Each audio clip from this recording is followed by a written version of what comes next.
My name is Anthony Bresnikan. I write about movies for Entertainment Weekly, and often, when we movie lovers talk about films, we use the same language over and over again. Say it's badass, it's kick-ass. It gets to be a little devalued. Smurfs was badass, so you've got to kind of strain toward a whole other level of grandiloquent profanity to speak about a movie like this one, Quentin Tarantino's Django Unchained. I can't do that. I'm not qualified. You need a master technician for those words, somebody like a Samuel L. Jackson. And there may be kids out there. So suffice to say, Django Unchained is just a dark, savage, bloody, nightmarish tale of revenge. And I think I can tell just by looking at you in the front row that that's just perfect for this crowd, right? I read the script and I think, I don't know, maybe Quentin would disagree with me, but I see it as kind of a twisted, bloody fairy tale, right? It's the story of slavery in the Deep South before the Civil War, but it's also got this great, big, beating heart. And that heart's beating really fast because the people are terrified. So, all right, we're going to bring out the cast, we're going to bring out the filmmaker, we're going to show you some footage. It's never been seen before, and I know you want to see that. So let's start. We're going to start with the cast. We like to go in alphabetical order, so you know him from Dreamgirls, from Collateral. He played a very colorfully named murder consultant in Horrible Bosses.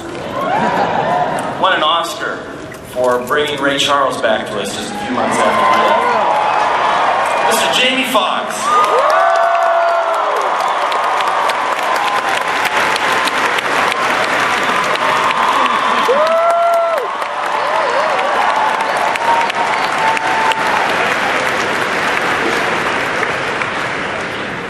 This next gentleman, you definitely know his face. You should probably know his name because he's a terrifying individual on The Shield, Justified. He's going to be in Steven Spielberg's Lincoln coming up. Walton Goggins.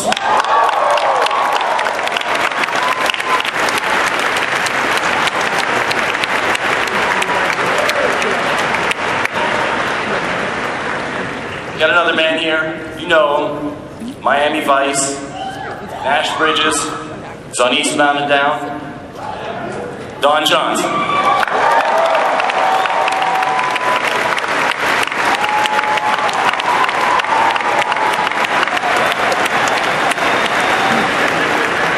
Another young man.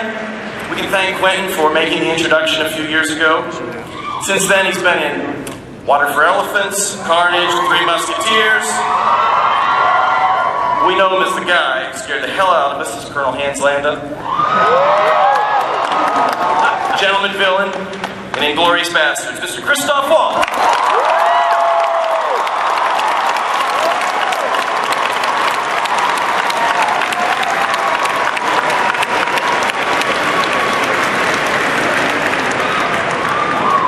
So finally, you know her from Scandal. She was in Ray with Jamie. Played Forrest Whitaker's wife in The Last King of Scotland, and she's that pure core, that beating heart that I was talking about in Django Unchained. Kerry Washington.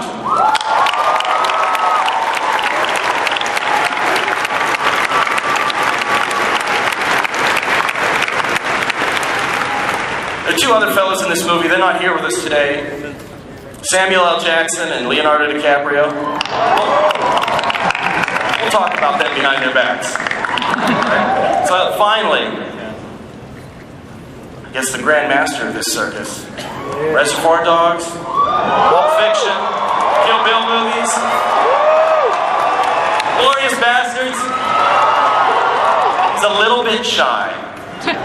So please give him a big welcome, Quentin Tarantino.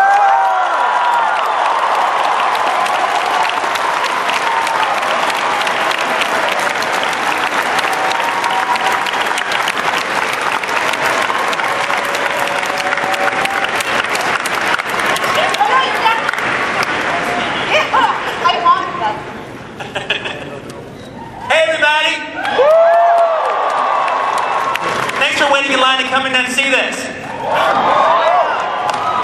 So Quentin, I think you guys tell us, you've seen the trailer, right? You know a little bit about this movie, right? So we're going to show the clip in a minute, but first we're just going to talk a little bit. Tell us about how long is this idea about a slave goes on the hunt, gets free, goes on the hunt for the woman he loves. How long has this idea been kicking around in your head? I don't know, I think about 13 years. It's been kind of all together and everything. And I've always wanted to do a Western. And since spaghetti Westerns, I like all kinds of Westerns actually, but since spaghetti Westerns have kind of always been my favorite, I always thought that with the day I do one, it would be in that kind of Sergio Corbucci universe kind of thing of spaghetti surrealism. And the violence and the surrealism and all that and the cool music and all that stuff. So stylized, right? Very much. But the thing is, so when I figured out what kind of a story, the germ, a lot of things came to it later, but the initial germ of the whole idea was a slave who becomes a bounty hunter and then goes after overseers who are hiding out on plantations. Now, from that point on, other things came into it. It became a love story, him trying to find his wife. But that first initial thing 13 years ago was a slave who becomes a bounty hunter and hunts white men. Before the Civil War. That's not controversial. So, what I like about you as a filmmaker is that you're the director, writer who says, fuck it, I'm killing Hitler. Yeah, right. I'm going to kill him.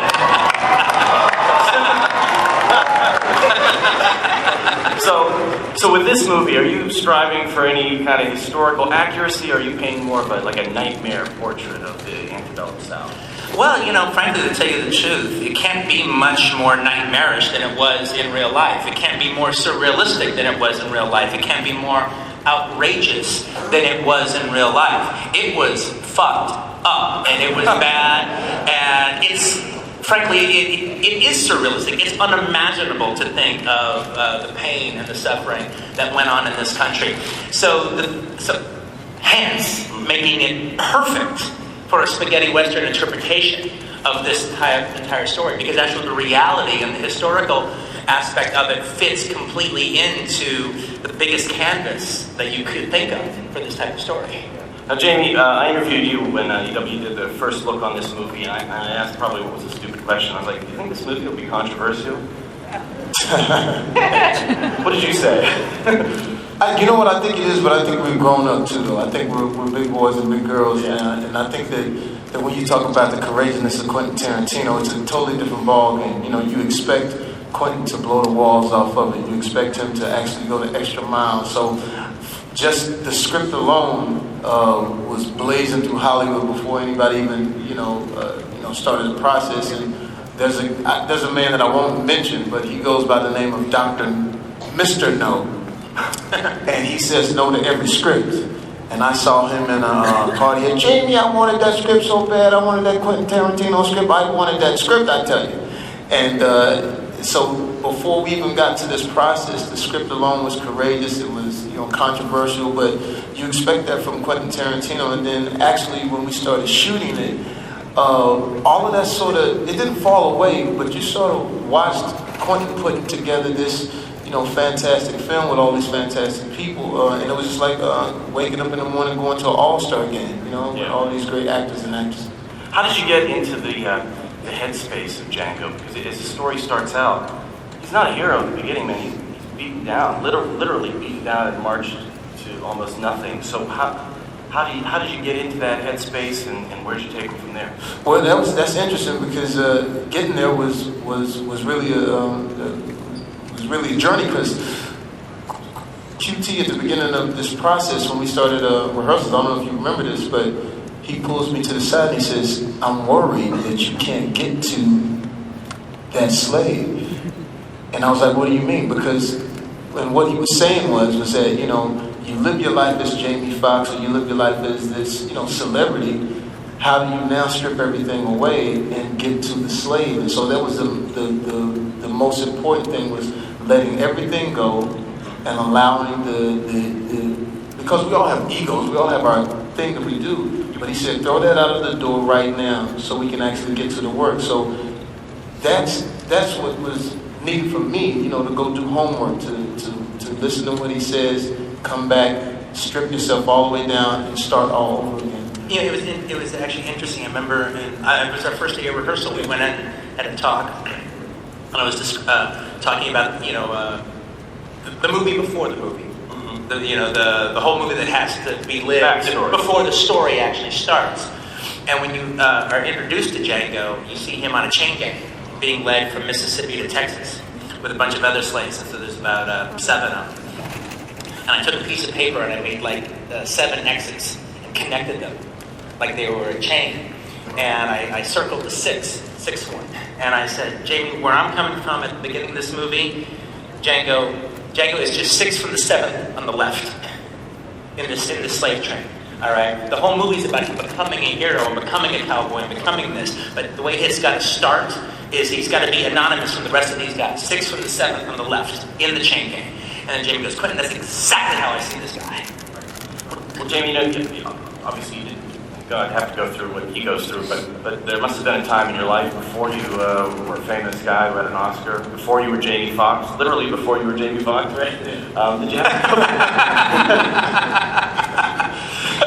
Did you have to, is there anything in your life, a hard time that you went back to and through from? In actuality, when I met Quentin, before we talked about the script, I just talked about growing up in Texas. Being a kid, there was it was racially charged, just to be honest with you. And some of the experiences that I went through as a kid, I expressed to him. And without, rehashing all of that right now, but saying, being called nigga as a young kid growing up by grown people, it was something that I had to deal with, coming from the South. But by having that done to me, I was able to grasp what was being said in the script. I'm not saying it's better than anybody else, but I knew because it had been done to me. And whenever you start to do a project, and I'm sure all these actors and actresses up here can tell you that when the project becomes special, when it becomes magical, that means at certain points in your life, it parallels your story. So I had certain parallels growing up as a young kid in the South that also paralleled Django's character, and I used it to my advantage. So we're going to get to the clip in a minute, but before we do that, I want to talk to Christoph. He's the other part of this buddy story. He played Dr. King Schultz. He's the man, he's a bounty hunter, he's the one who rescues Django and takes him on this journey, becomes almost like a father figure to him. He's his Obi-Wan Kenobi. In some ways. More like his Yoda. More like his Yoda. You're right. But how does he's this man? He's from Dusseldorf. He's not somebody from the South. He's not an American. I think there's a great joke. He's just not used to being around Americans. He's so savage. It's in the script. How does he fit into this world? Or does he? Is the point that he does not? Look, you said rescue. That's not a rescue. Dr. King Schultz needs Django. He needs him, first of all, he needs him to get the story going. But second, he needs him because, I'm not going to tell you the story, you go and see the movie. This is a different relationship than someone picking up a slave and kind of rescuing him. No. This is a unique and fabulous relationship that is forged in the course of fantastic adventures. We're talking about a spaghetti western, and I find it sensational that Italian directors import a genre to Italy to forge a new thing, spaghetti western, and then an American director comes and takes the new thing and brings it back to America. So talking about the surrealism, well, it's not surreal. It's all happening.